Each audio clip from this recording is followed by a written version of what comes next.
Well, welcome viewers, Dr. J.W. Ayub, Covert Female Narcissism, episode 42. When your nervous system felt terrified to stay and terrified to leave. And at first, you still believed clarity wouldn't even make the decision easier. You thought once the pain became undeniable, leaving would finally feel emotionally obvious. But slowly, the trauma bond created something far more psychologically devastating. You began feeling trapped between two different forms of suffering. Staying hurt, leaving terrified you, and the apartment feels emotionally heavy tonight. A distance fills the room again. Your chest tightens automatically, and part of you wants to leave permanently. Another part immediately panics at the thought. And that contradiction matters, viewers, because covert female narcissistic abuse can condition the nervous system into a state where both attachment and separation start feeling psychologically dangerous.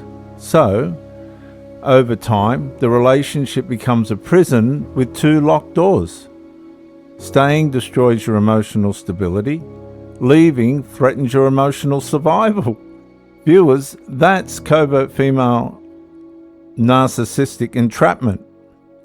Because eventually your nervous system stops asking what is healthy and starts asking what pain feels more survivable. Viewers, love should not make both staying and leaving feel psychologically catastrophic. But with covert female narcissism, it can.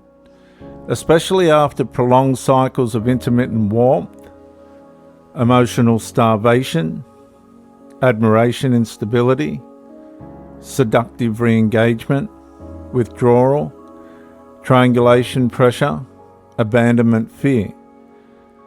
Once they've conditioned your body to associate emotional attachment with survival. And the frightening part is how physically real this becomes. You feel exhausted staying. The panic rises when you imagine life without the covert female narcissist. You recognize the manipulation, but still crave the warmth afterwards.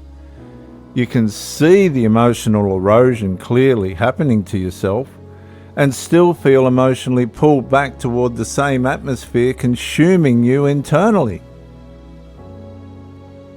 The light grows dimly beside the wall. Your phone remains silent. Your body still waits for contact anyway. And that is trauma bond conditioning. Because eventually the nervous system begins experiencing distance as danger, silence as abandonment, withdrawal as collapse, and separation as emotional death. And even while the relationship itself keeps producing hypervigilance, exhaustion, self-erasure, emotional confusion, and nervous overload, that is the narcissistic descent. The relationship no longer needs constant control externally. Your nervous system starts enforcing the attachment internally on its own. You emotionally monitor absence. You anticipate reconnection. You fear permanent separation. And somewhere underneath all the confusion, another devastating truth quietly surfaces. You are no longer staying because the relationship feels emotionally safe. You are staying because the trauma bond made leaving feel psychologically catastrophic. Love, viewers, should not make your nervous system fear freedom more than suffering. But with the covert female narcissist, eventually it does. And over time, the devastation deepens even further because eventually you begin realizing the relationship trained your body to emotionally associate instability with attachment itself. So calm starts feeling unfamiliar, Peace feels emotionally distant, and the nervous system keeps circling the same emotional injury, searching for relief from the very thing causing it. The hallway feels hollow tonight. Your chest feels trapped between grief and panic simultaneously. And suddenly something catastrophic settles quietly inside your mind.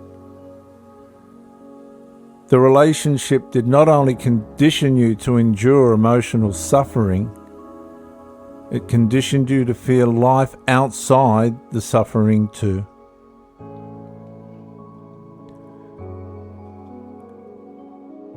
And viewers, healing finally begins the moment you realize the terror you feel leaving is not proof you should stay.